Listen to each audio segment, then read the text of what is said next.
Darkcast Network, bringing our indie podcasts out of the shadows.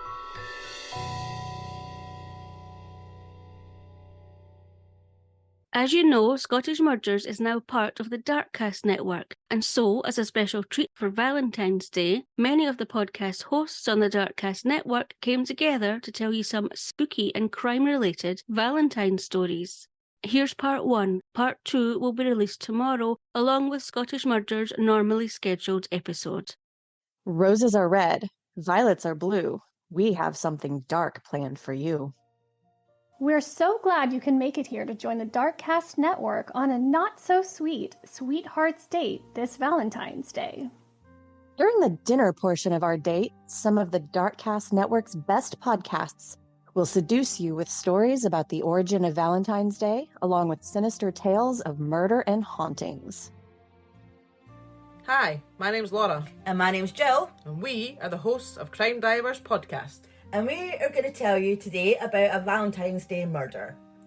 On the 14th of February 2013, a 911 call was made to report a burglary in Peoria, Illinois, and when the police got there, they found the body of 39-year-old Denise Luthold, who had been killed with a single gunshot wound to the head. Denise had been married to Nathan for nearly 18 years, and they lived with Denise's parents and their 3 children, 12-year-old Seth, 10-year-old Julia, and 4-year-old Janelle. Denise and Nathan had served as missionaries in Lithuania since 1998 and since then had been dividing their time between the US and Lithuania. On Valentine's Day 2013, the family had breakfast together.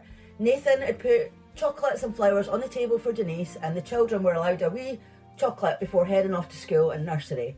After dropping the kids off, Nathan went to church and Denise had plans to stay at home all day except to pick up 4-year-old Janelle from nursery. But later that day, Nathan got a call from the nursery to say that Denise hadn't arrived to pick Janelle up. Nathan called and texted Denise, but he got no answer, so he went to pick Janelle up and then headed home. It was 3:15 p.m. when the 911 call came in from Nathan, saying that his garage door was wide open and one of the windows of his house was broken. He waited outside for the police to arrive, and when they did, it was noted that yes, one of the windows was open, but there were no footprints in the muddy ground outside it. Officers entered the house and they saw that the kitchen was a mess. There were cupboards open and drawers pulled out. They walked down the hallway and near the front door, they found Denise's body. She was lying face down in a pool of blood and had been shot in the head. Police had initially thought that this was a burglary gone wrong, but as Nathan didn't ask any questions about what was going on and seemed to be behaving oddly, their suspicion of him grew. So he was taken to the police station and questioned for 6 hours. While he was there, he gave consent for officers to search his car, his laptop and his phone. His in-laws had given consent to search the house, and it was noted that Denise's purse and Nathan's wallet hadn't been stolen. They found $300 in a drawer. The TV was still in the living room. Nathan's laptop was still there as well, so if this was a robbery, they didn't seem to have taken much. Denise's car had been stolen, but it was found a short distance away in a car park. Nathan did have 3 guns though, and 2 were missing. A 22 caliber Beretta and a 40 caliber Glock, and Denise had been shot with a 40 caliber Glock. A note was found in Denise's day planner, which had been written by herself, and in this note it said that Nathan was running around with a 20-year-old, and it also said things like he thought she was a bad mother and that he didn't love her after 17 years of marriage. One part read, "I really don't think there's anything I have done or not done to deserve this. I have never been good enough or done enough for you. I know you want me dead. I'm not stupid, but I'm not that brave. I quit. I will not please you anymore. No more of that game.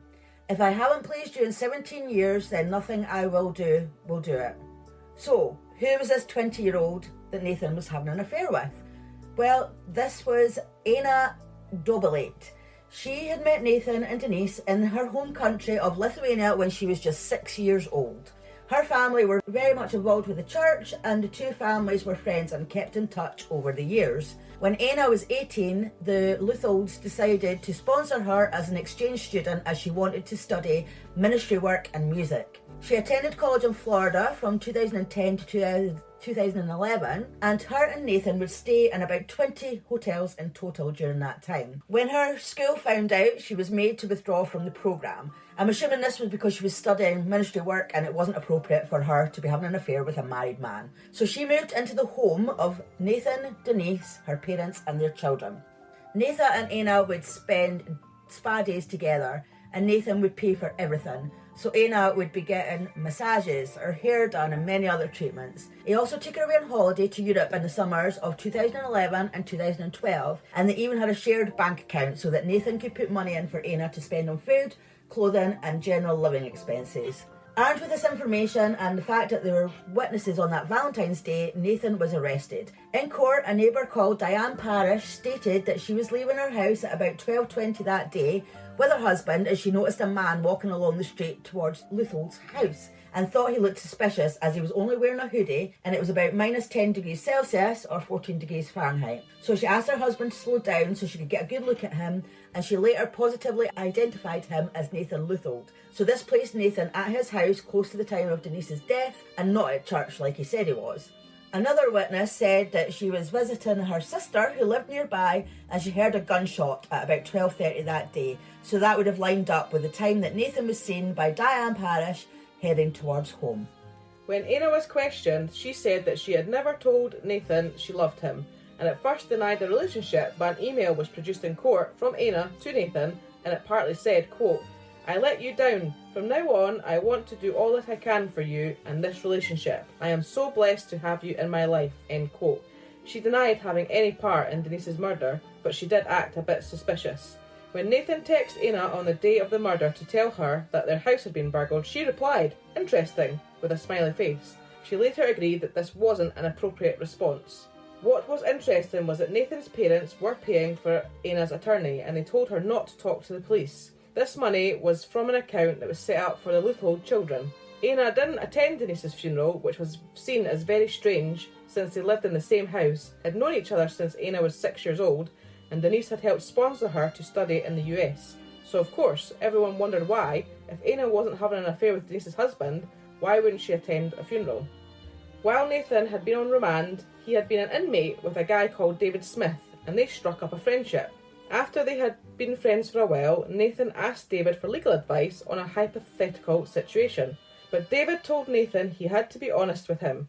So Nathan told him that on Valentine's Day, when he left the house, he parked his car somewhere and walked back home through the woods. Denise must have popped out because she wasn't home when he got there, so he hid in the closet. Then when she got home, they had words and he shot her in the head.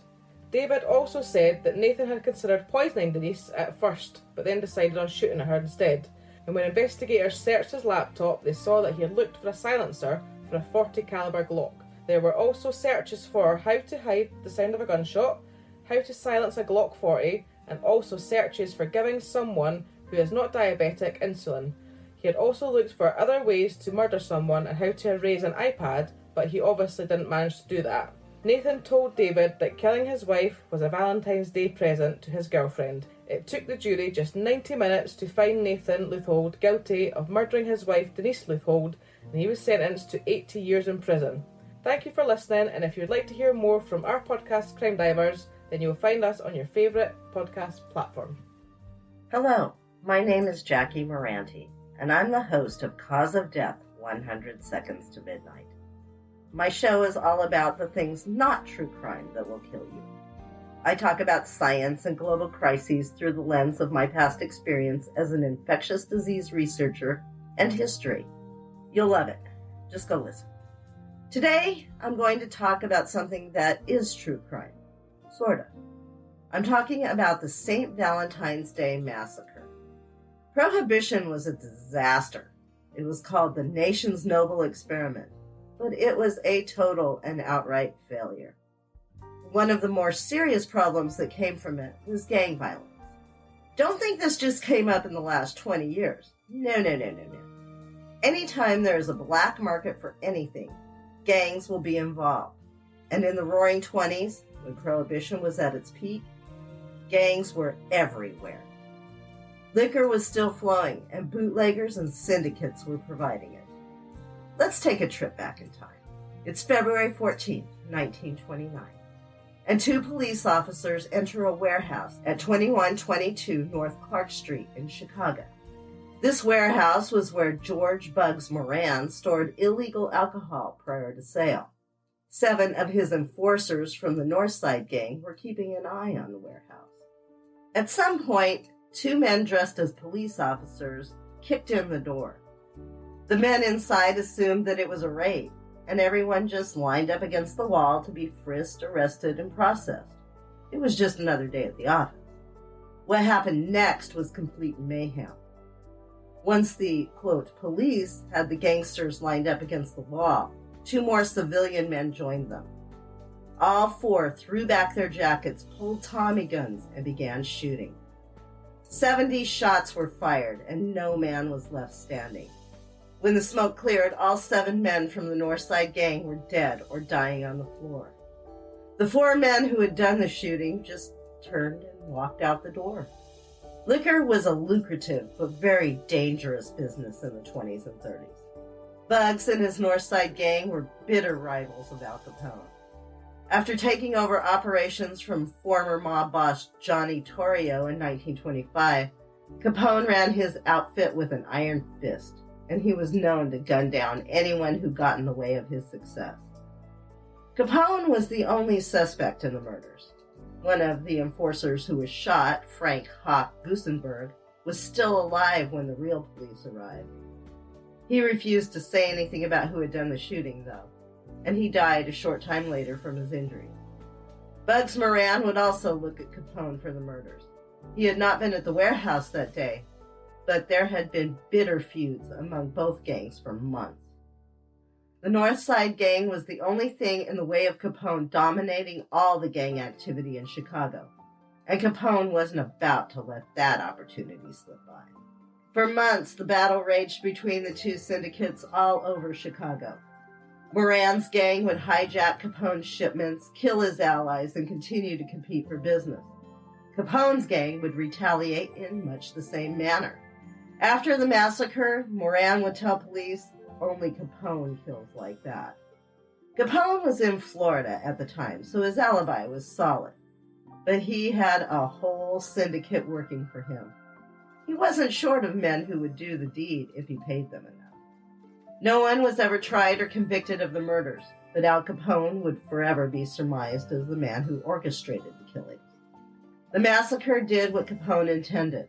It left Moran to be seen as weak, and his Northside gang eventually diminished into nothing. By the end of 1929, Capone was completely in control of the Chicago Syndicate and would remain that way until he was arrested and convicted of tax evasion in 1931. Gang violence hasn't changed a whole lot in the last 90 years. Gangs are still little businesses serving up illegal treats to the masses who will pay the high price for whatever ill-gotten gains they're selling. In the 1920s and 30s, it wasn't just illegal liquor that was for sale on the black market. Just like today, there were people being trafficked, drugs, children for sale, loan sharking, whatever you wanted that you couldn't get legally. Today, things aren't much different. Gangs are still the same. There are just more of them. Even the merchandise hasn't changed very much. Drugs have taken the place of liquor, but the rest is all the same. Chicago is still one of the most violent cities in the country for gang violence, and that may never change.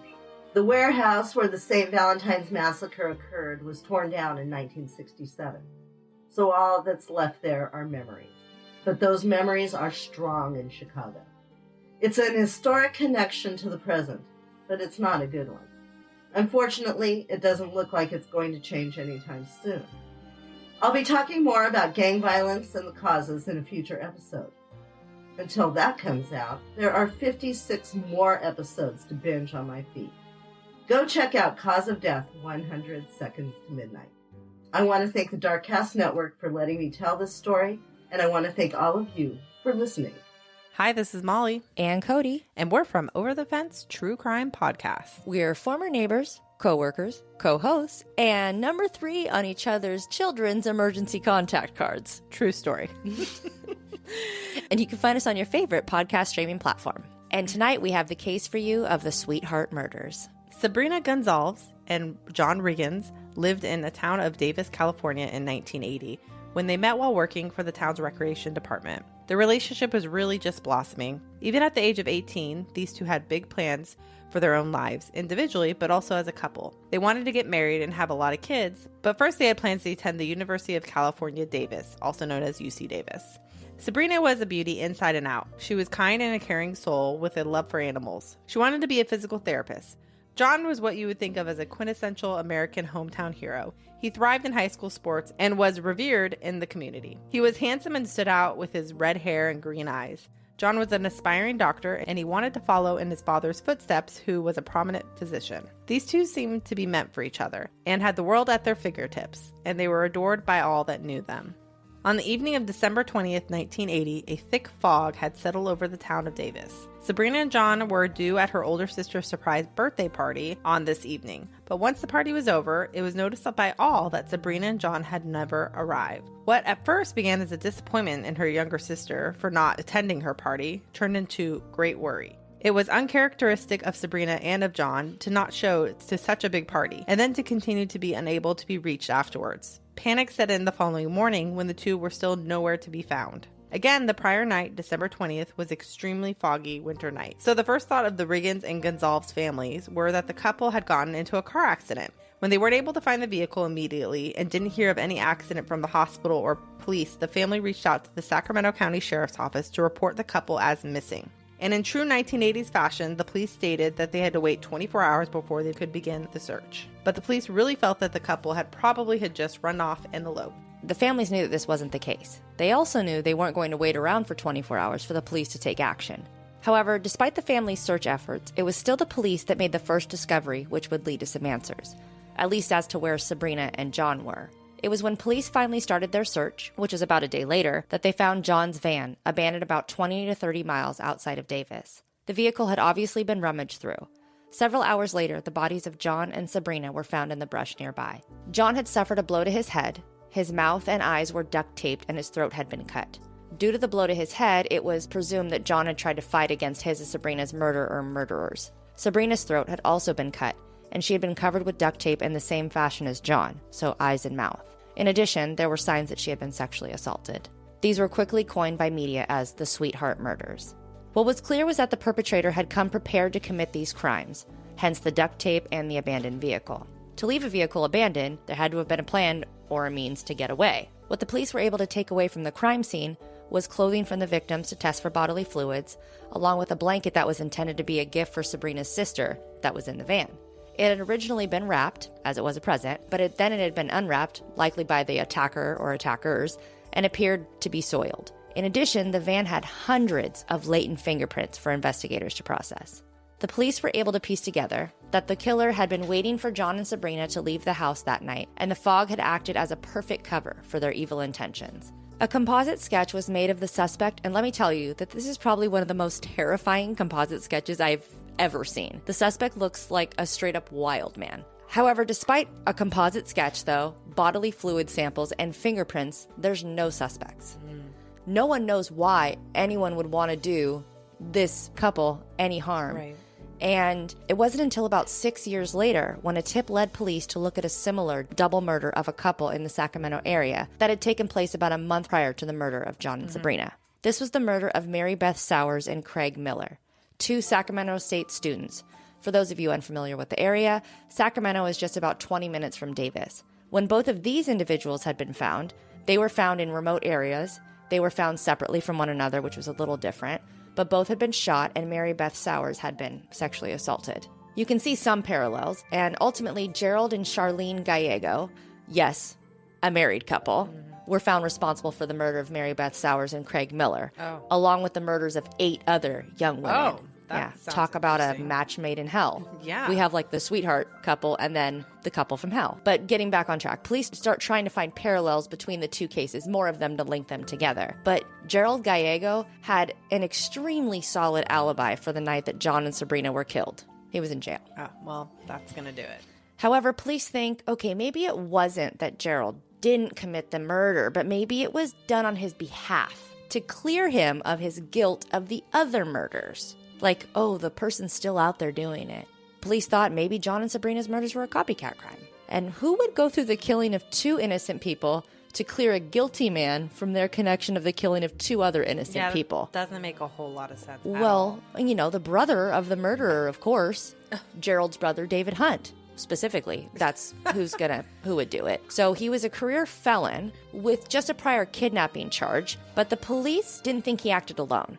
They believed that he needed help to pull off this crime, so they believed that his co-conspirators were his wife and then one of his regular partners in crime. This trio were referred to as the Hunt Group because of David Hunt, so he had his own group, his own posse to go commit this crime. The Hunt Group. All to avenge his brother. Just play off that last name a little bit, With this storyline, with 0 physical evidence, mind you, the group of 3 was arrested in 1989, and they were facing a trial and, if found guilty of the Sweetheart murders, could face the death penalty. The police also pressed another accomplice to try and get information from him. For months, they drilled this guy, and he refused to give them information on the sheer fact that he had no information because they weren't involved in the murders. Yeah, they didn't do it.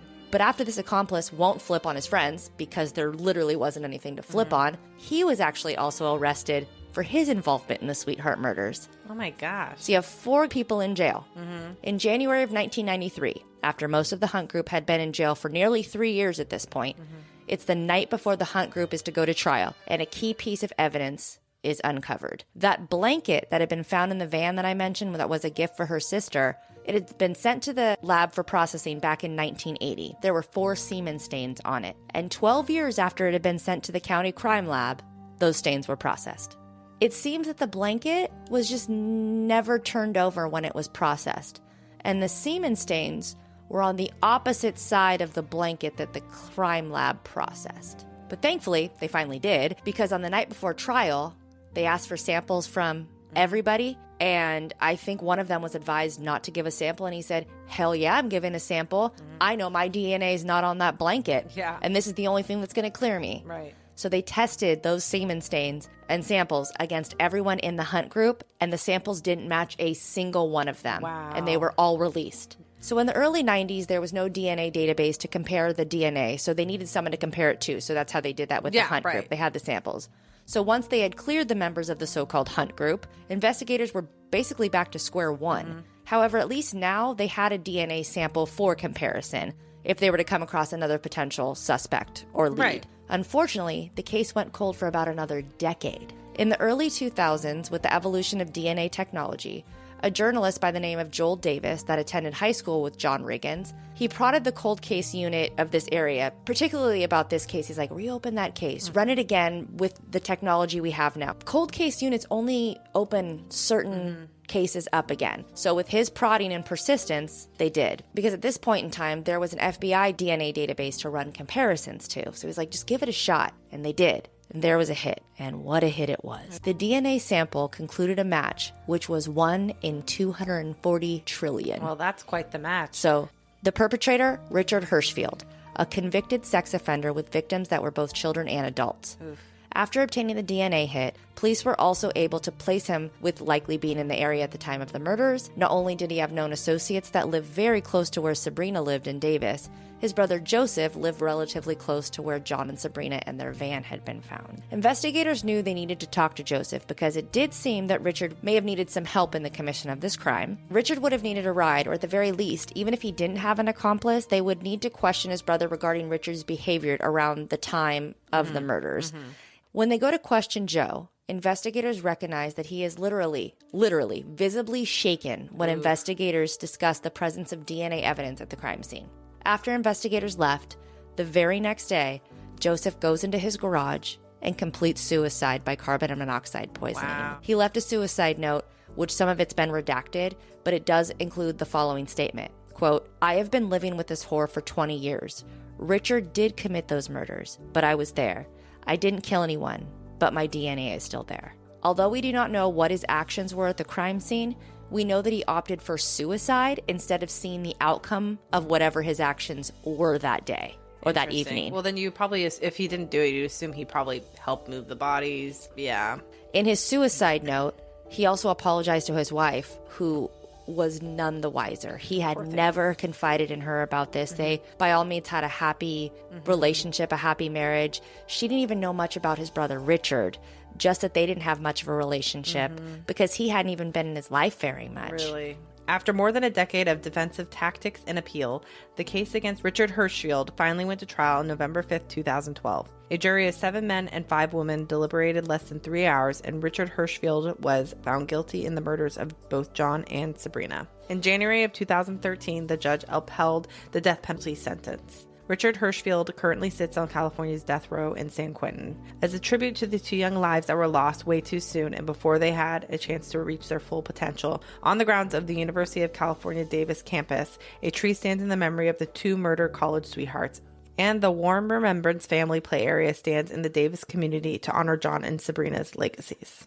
And that is the case of the Sweetheart Murders. Hey there, I'm CJ and I host a little podcast called Beyond the Rainbow, True Crimes of the LGBT. I cover crimes committed by and against the LGBTQ plus community.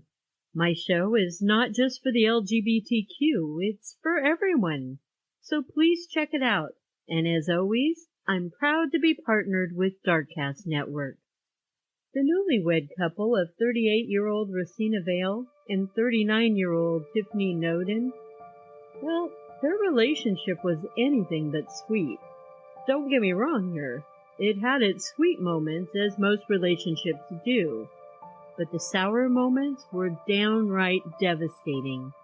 The couple had been in an on-again, off-again relationship, and the last time they were on again, they decided to get married in December of 2013. I'm not sure why people do the whole on-again, off-again merry-go-round thing. To me, it seems rather toxic. But in January 2004, they set up house in an apartment in San Carlos, California, near San Diego.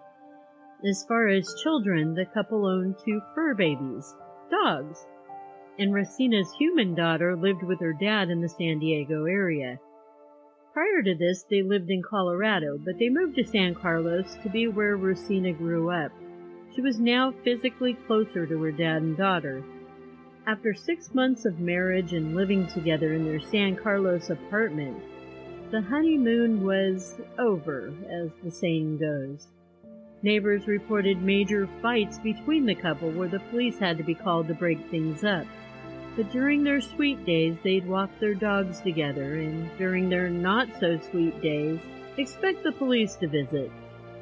Some of the reason behind the couple's fights were due to a drug addiction that Tiffany had. Rosina worked at the Barona Indian Casino.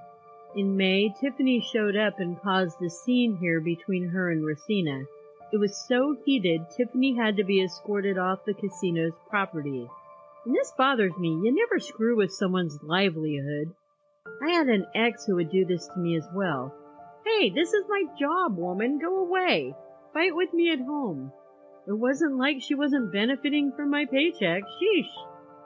The end of May, Rosina had sent out messages to friends and her family that her and Tiffany's marriage was over. She was going to file for divorce. On June 5th, 2014, Rosina was on her way back to work at 5:30 a.m. A neighbor man was also on his way to work. He saw her and Tiffany by Rosina's car. When Rosina left, he waved and said hello to Tiffany. She didn't respond to him. When he got home from work later that evening, his wife told him that there had been a murder in the apartment complex. The man was shocked. A little after 6 p.m., police had received a call from a defense attorney. He stated there was a possible homicide victim in an apartment, and he gave the complex address and apartment number. I'll get back to how he knew that information later. When police arrived to check out the scene, they found a deceased, naked Rosina lying on her bed. She'd been stabbed in her arm, her stomach, her chest, and badly bludgeoned to death with an object. Tiffany was last seen leaving the apartment complex late afternoon with the couple's dogs. She called an aunt who lives in San Bernardino, California. She asked her aunt to pick her up. Her aunt said she sounded stressed and panicked. She was worried about Tiffany, and her aunt obliged, picking her up and taking her to her home in San Bernardino. While with her aunt, Tiffany called a defense lawyer. See, I told you we'd come back to that part. Tiffany gave some specifics, but she decided not to go through with meeting with the attorney. The attorney's phone call to the police is what helped them find Racina. Tiffany left her aunt's home before her aunt could find out what she had done to Racina. Her aunt had no clue where Tiffany had went. News reports about Tiffany went out asking anyone who might see her to call the police. They wanted to question her for information about Racina's murder. Tiffany avoided police for 20 days before they finally caught up with her in San Diego. Yep, she was back. She was taken in for questioning, where she admitted killing her wife. She was charged with murder and she went to trial. At the trial, her public defender said drugs played a huge part of why Tiffany murdered her wife. The drugs clouded her judgment. Come on, defender, really? I know some drugs can make people violent, but that really sounds just like an excuse to me. Tiffany pled guilty to second-degree murder, and she was sentenced 20 years to life in prison. In prison, Tiffany had been heard complaining that she thought Racina was cheating on her. Still not a reason to murder Tiffany. If you're in love, cherish it, and whatever you do, don't mess it up. And remember, you matter, and it's not a crime to be gay, unless you're a murderer. And be sure to listen to Beyond the Rainbow, True Crimes of the LGBT. It can be found wherever you get your podcasts. But don't start at the beginning. I'd like to keep you around. Maybe start with Season 3. Oh, and Happy Valentine's Day. Or as I like to call it, Happy Singles Awareness Day. Hey, spooky friends, it's Angelina and Auora from Murder Murder News, the true crime cult with all of the flower crowns and none of the flavor aid. There's no shame in spending Valentine's Day alone, but if you'd like some company, let's dive into that box of chocolates together and explore a historical crime from Valentine's past. 14 years ago today, 25-year-old Tiana Notice was murdered after being harassed and stalked by an ex-boyfriend. The system should have protected Tiana, who was terrorized by her ex for months and had gone to the police over 30 times to report violations of his restraining order. But Tiana soon found that the police had no plan to protect her or stop her ex, even though she was able to provide evidence of his escalating harassment and threats. Tiana's family always knew she was special. From the age of 6, they suspected she was a prodigy, always outperforming her classmates academically. She started attending college classes her senior year of high school. She earned her bachelor's in political science at the University of Hartford and went on to pursue her master's in communication. The sky was the limit for Tiana, who planned to become an attorney after encouragement from her mom, Kathy, because she said Tiana loved a good debate.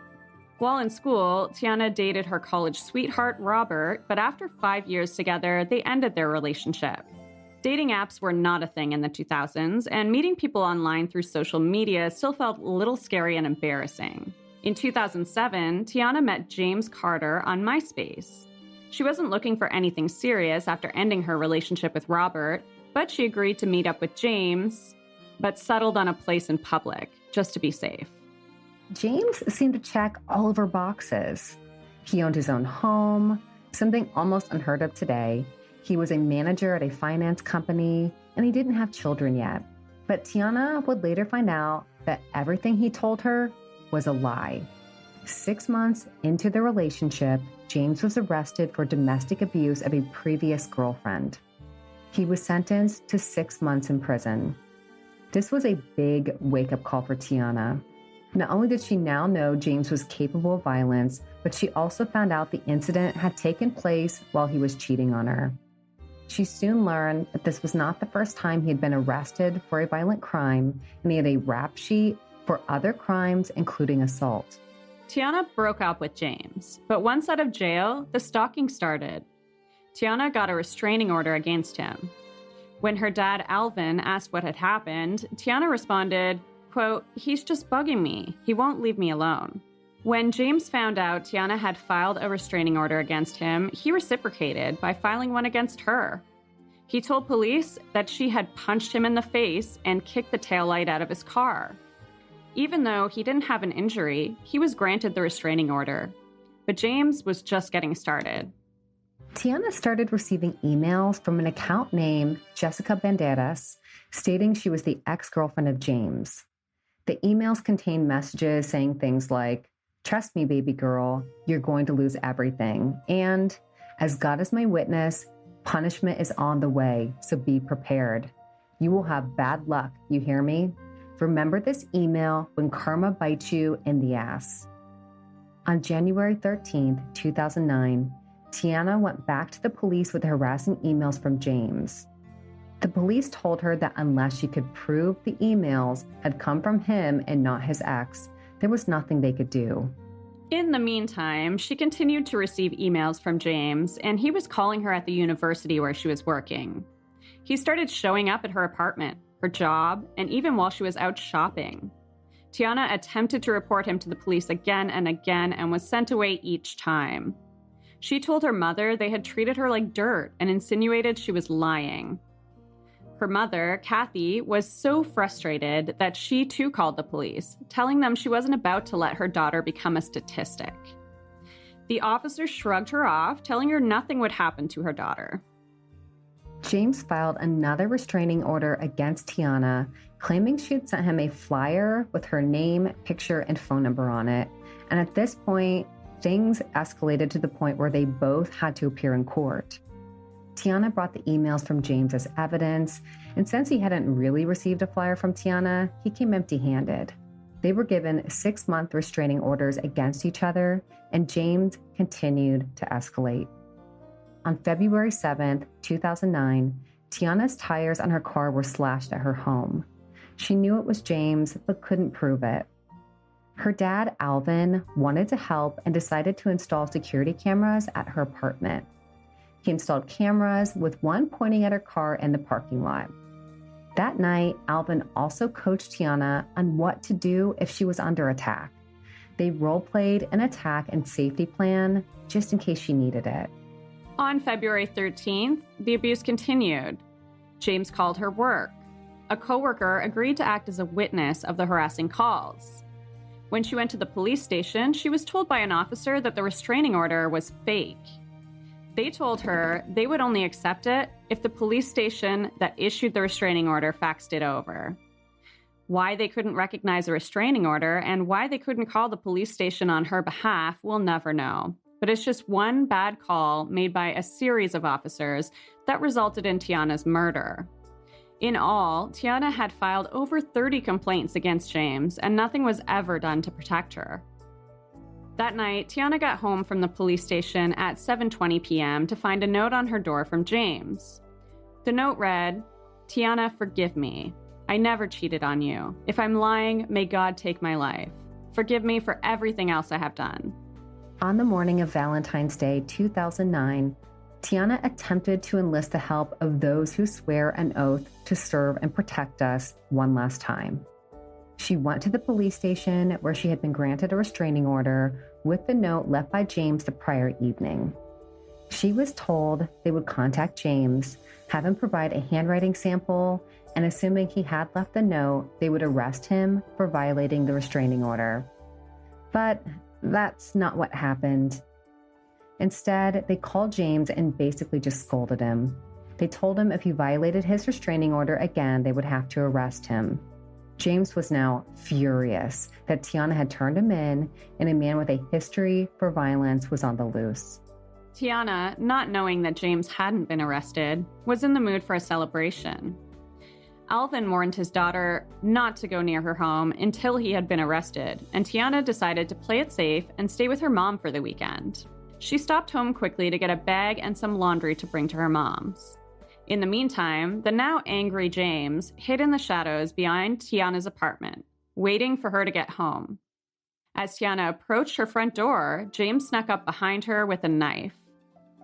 He stabbed her nearly 20 times, stabbing her twice through the heart.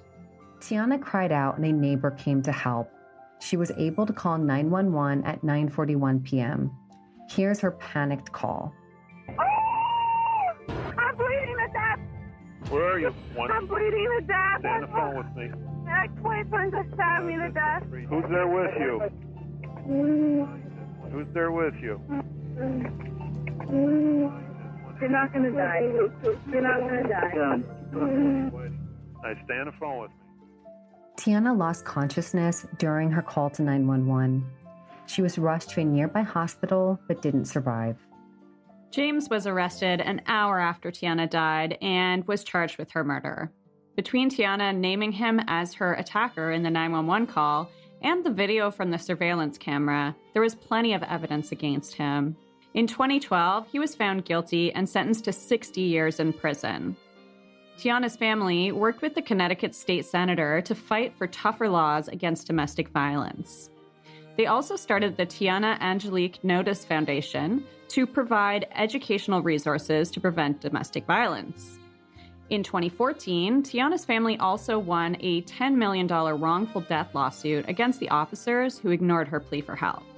We thank you for listening. If you'd like some more company during one of the most hated of holidays, you can find Murder News wherever you listen to podcasts.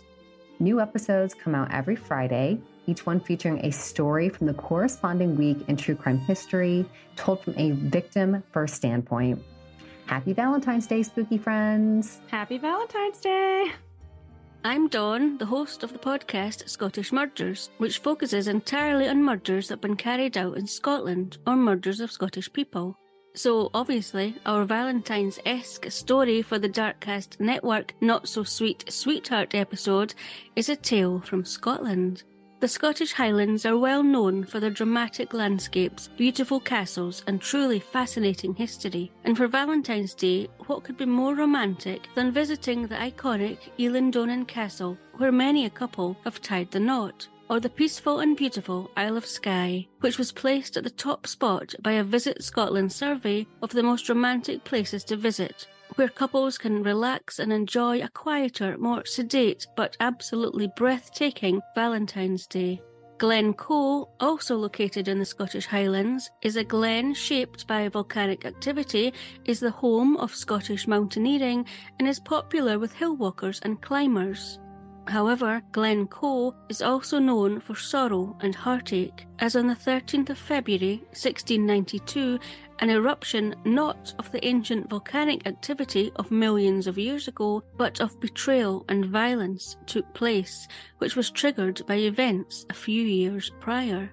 It was in 1685 that King James VI of Scotland and King James II of England took to the throne of both countries and quickly established his unpopularity within the Protestant majority of the British Isles by trying to re-establish Catholicism as the official religion. This culminated in 1688 when he produced a Catholic heir, and this prompted many high-level members of the British Parliament to invite the King's oldest daughter, Mary, and her husband, William of Orange, to claim the throne, which resulted in what was known as the Glorious Revolution of 1688 to 1689, which resulted in King James fleeing to France, and William and Mary being crowned joint monarchs. However, King James and his Stuart heirs had many supporters, especially in the Scottish Highlands, with his supporters being known as Jacobites, after the Latin for James, Jacobus, and who rebelled against the new monarchs, including winning the Battle of Killiecrankie in 1689, but success was fairly limited in nature. What this rebellion did show was that there was an ever-increasing unrest forming in the Scottish Highlands. There had been long-standing feuds between the clans over the previous 100 years, but this latest unrest just amplified the division between the clans even more.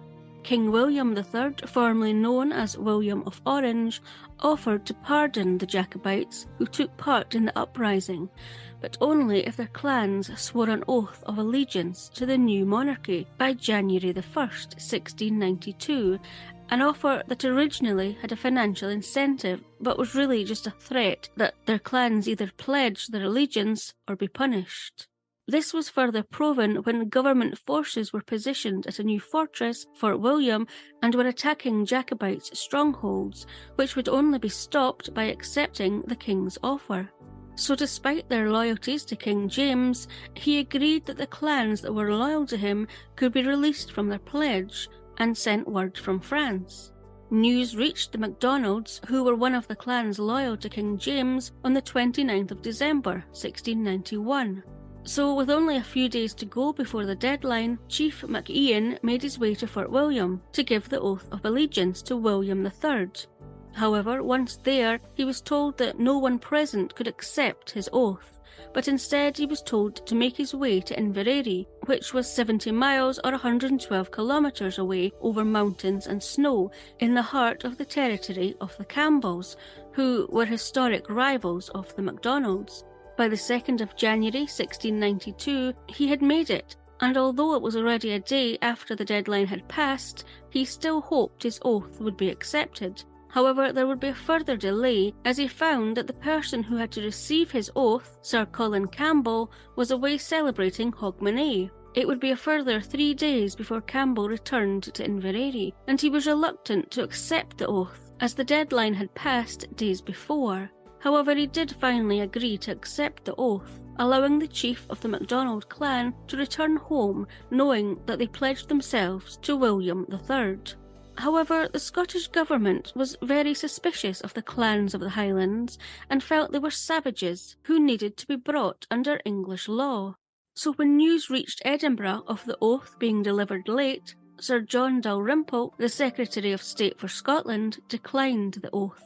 There had always been plans to deal with the clan system in the Highlands, so this gave the Secretary of State an excuse to act against the MacDonald clan and wipe them out as an example to demonstrate that any rebellion against the new monarchy and the government would not be tolerated. The MacDonald clan formed a small part of the much larger Clan Donald, who were very influential over other Highland clans, and striking a blow against them would represent attacking everything Sir John Dalrymple, the Secretary of State for Scotland, hated of the Highlands. However, the MacDonalds were not well liked by those clans who neighboured them in the Highlands, as they would carry out raids and cattle rustling, and along with it being in an isolated location, and Glencoe having very few escape routes, made them vulnerable to attack. On the 1st of February 1692, over 100 government soldiers of Argyll's regiment of foot, commanded by Robert Campbell of Glenlyon, arrived in Glencoe with papers stating that they were there to collect tax arrears and were to stay at the homes of the MacDonalds. The soldiers themselves, once in Glencoe, were to await further orders.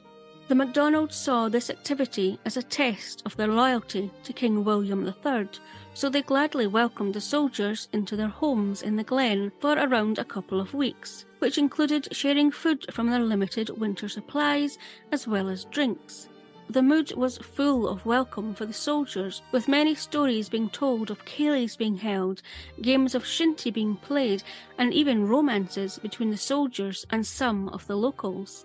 It would be the evening of the 12th of February 1692 when Robert Campbell received further orders signed by the King stating that on the following morning, the 13th of February, they were to fall upon the rebels, the MacDonalds of Glencoe, and put all to the sword under 70. The orders also stated, "You are to secure all the avenues, that no man escape," and that if the orders were not obeyed, that Campbell and his soldiers would face the same fate. There were also 2 other regiments positioned in Ballachulish and Kinlochleven to cut off any possible escape routes from the Glen. The massacre began with a simultaneous attack in Invercoe, Inveregan and Achnacoe, along with killings throughout the Glen, as any MacDonalds who were fleeing were pursued by the soldiers, who would also drag men from their beds, and then their homes were burned. Women, children and the elderly were put out into the snow, with many of them dying of exposure to the harsh winter weather. 38 MacDonalds were murdered directly, including Chief MacIan, who, when rising from his bed as soldiers entered, was shot in the back. Many more of the MacDonalds lost their lives in the mountains. However, some were led to safety by John and Alexander, who were the 2 sons of Chief MacIan. Others were able to hide themselves, and many more escaped via Glen Etive. It is thought that so many MacDonalds were able to escape due to the kindness of the MacDonalds making friends with the soldiers. So when it came time to carry out the orders to kill them, many of the soldiers were unable to do so. There were rumours of soldiers allowing people to escape or deliberately missed shooting at those they had been ordered to kill. Even Robert Campbell himself, who commanded the soldiers, is said to have assisted 2 men to escape. The men, women and children of Clan MacDonald who had escaped the Glencoe massacre, instead of feeling love, joy and happiness the following day, on Valentine's Day 1692, all that was felt was betrayal. News of the Glencoe massacre spread, and the Jacobites even produced pamphlets that were distributed and used to raise awareness of what had happened as far away as London. Stories were told of what happened from both survivors and soldiers, which prompted an inquiry in 1695 into what happened. The inquiry found that the massacre carried out on the 13th of February 1692 in Glencoe was indeed murder, although it was not clear if King William III knew the extent of the orders he had signed, and he escaped any blame. Sir John Dalrymple, the Secretary of State for Scotland, was the true mastermind of the Glencoe massacre, and he was forced to resign, although he was later reinstated in a higher position. Robert Campbell, who led the attack, remained in the army and was sent overseas to fight, but died in poverty in 1696. The goal of the Glencoe massacre was to break up the clans and set an example to those who would stand against the new king and government, but resulted in having the opposite effect and actually strengthened the convictions of those in the Highlands that Scotland was not equal to England, and united the Jacobite clans, making additional uprisings in the future inevitable. The echoes of the Glencoe massacre have rippled through the centuries, and the events then have not been forgotten. It is hard to imagine that the beautiful, picturesque landscape of Glencoe was once the site of such a terrible atrocity, carried out by people welcomed into the homes of their hosts, although it was thankfully tempered by the bonds of friendship that were formed between them, that made sure that, as tragic as the murders carried out were, there were those who either escaped or were allowed to escape and were able to speak of the tragedy of the Glencoe massacre. The Scottish folk group, the Corries, wrote the song The Massacre of Glencoe, which pretty much summed up what took place on the 13th of February 1692, with one verse being, "Some died in their beds at the hands of the foe, some fled in the night, were lost in the snow. Some lived to accuse him what struck the first blow, but gone was the house of MacDonald." Also, if you're a Game of Thrones fan, you will be interested to know that the Red Wedding, which was a revenge massacre for breaking a marriage pact, was based on 2 of Scotland's real-life historical events, one of which was the Glencoe massacre. Well, I hope you have enjoyed finding out a wee bit of Scottish history. If you'd like to hear more about murders that have taken place in Scotland, then we hope you'll give Scottish Murders a listen. You can find us wherever you listen to your podcasts, or visit scottishmurders.com for all episodes, source materials, photos, and more. Hi, this is Kelly. And this is Jenna. And you're listening to ODFM. This episode is One Descent from Murder.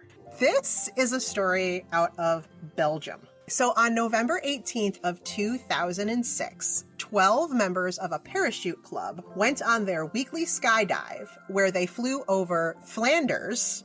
It's the northern portion of Belgium. On this dive, 4 divers, 2 men and 2 women, had planned to link hands in the air to create a quartet and then release hands so that they could engage their parachutes, right? One of the women, whose name was Els Van Doren, she disengaged from the others. Both her primary and reserve parachutes failed to deploy. No, I knew you were going She plummeted to her death from a height of more than 2 miles. Good. Which was over 4,000 feet. God. And landed in the back garden of a home in the town of Obglabik. The residents of the home came out of their house when they heard a loud thud in their garden and rushed out and just found this horrific scene. Police arrived and questioned the skydiving instructor, Marcel Summers. He told police that he, Els, and 2 others had planned to link hands and do this free fall in a star formation. But the other woman had jumped a little bit too late and she wasn't able to link up with them. So it really ended up just being Els and the 2 men. So they didn't do the quartet. It ended up just being a threesome. Right.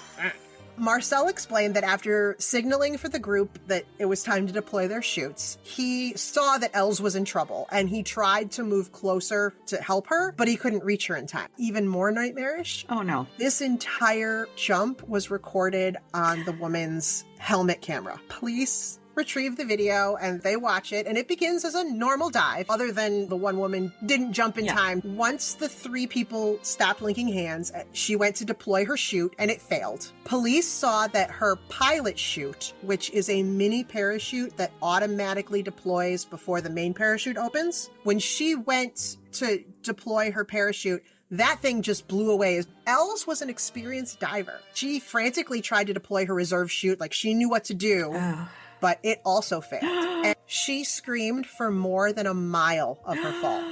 Just screamed. But was based on what they saw in the video, police were immediately suspicious that her parachute had been sabotaged. They went to examine her chute, and what they found was that the cords to her chutes had been deliberately cut.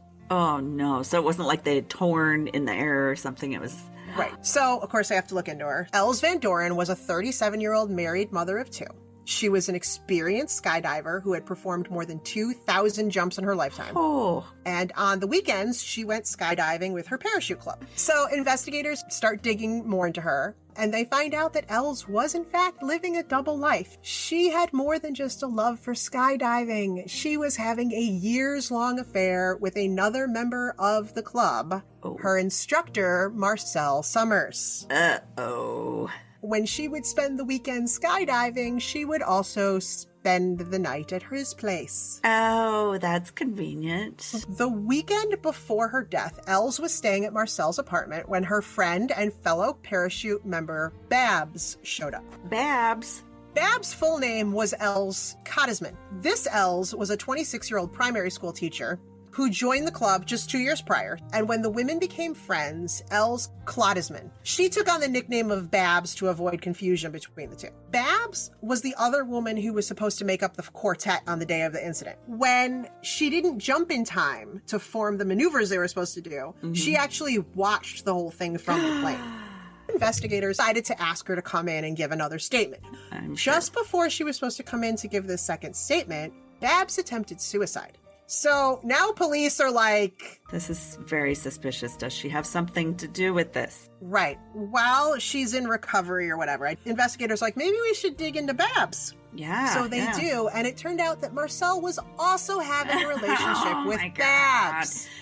And Babs was aware that she wasn't the only woman. Police found out that Babs had sent anonymous letters to Els Van Doren's husband telling him about Els' affair with the skydiving instructor. So maybe not so open. Yeah, I was going to say, so she's not so happy with it, I don't believe. And Babs also made countless anonymous phone calls to Marcel. She likes stirring the pot. So police find out that a few days before the incident, Babs showed up at Marcel's apartment unannounced. Both women ended up spending the night at Marcel's place. However, Els Van Doren slept with Marcel in his bedroom, and Babs slept on the couch in the living room. Oh, Babs is hurting. She's fuming. Happened to be close to where the parachute gear was being stored. Because that's handy. There was one article I read that said that she was pissed because she could hear the lovemaking from the other room. Why'd you go there then? Babs insists that she had nothing to do with her friend's death. She told police that she had a close relationship with both Els and Marcel, although if that was the case, why would she be trying to sabotage her friend's marriage?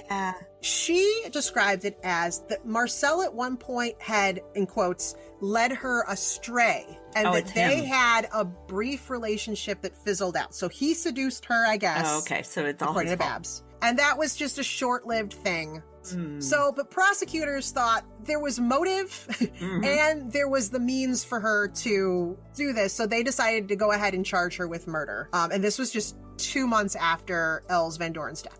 While she awaited trial, Babs told the media, quote, "I always knew I was number 2 for Marcel and Els was number 1. I never had a problem with this at the time, as I had such a low image of myself that I could only ever imagine being number 2.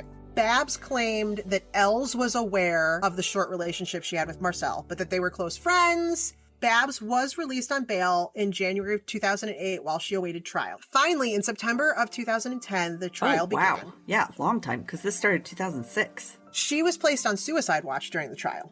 The jury got to see the video from Elle's helmet cam. No. Documenting her death. That was shown to the jury. That's pretty damning, right? Marcel Summers testified that Els Van Doren was the love of his life. He admitted to a brief relationship with Babs, but that he had ended it and that she didn't exactly go quietly. As he put it when he testified, he couldn't shake her. He testified that Babs showed up to his home uninvited. So Friday night, he had Els over. He didn't expect her, and she wouldn't leave. Oh, no. So they offered to let her sleep in the living room. How awkward. And that, yes, Elle's skydiving gear was left like in the hallway right there where she had access to it. They had experts that testified that with Babs' skydiving experience, it would have only taken her 30 seconds to find and cut the parachute cords with scissors. Yeah. Like she could have done it she would have known exactly what to cut.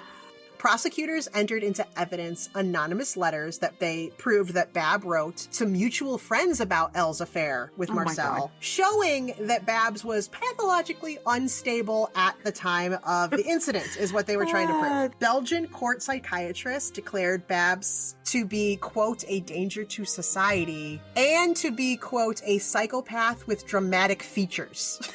Babs' defense team argued that the case against her was purely circumstantial, that there was no evidence found to tie Babs to the sabotage parachute, just that she had motive and opportunity. I was going to say, well, that's a pretty big motive. Her lawyer said, quote, "My client has evolved since her release in January of 2008. Like a Pokemon. Yes, she has evolved. Exactly. And that she doesn't behave like a psychopath. She has started working as a teacher again." This is exactly who we want around kids. Ultimately, thank goodness the jury didn't agree. In October of 2010, Babs was found guilty, but the judge took her, quote, feeble psychological condition as extenuating circumstances, and rather than sentencing her to life behind bars, she received a sentence of 30 years. And is she still around children? Let's hope not. Hopefully she's not teaching from her cell. Yeah, that is so disturbing. For Valentine's Day. Love is in the air. Good. Thank you for sharing.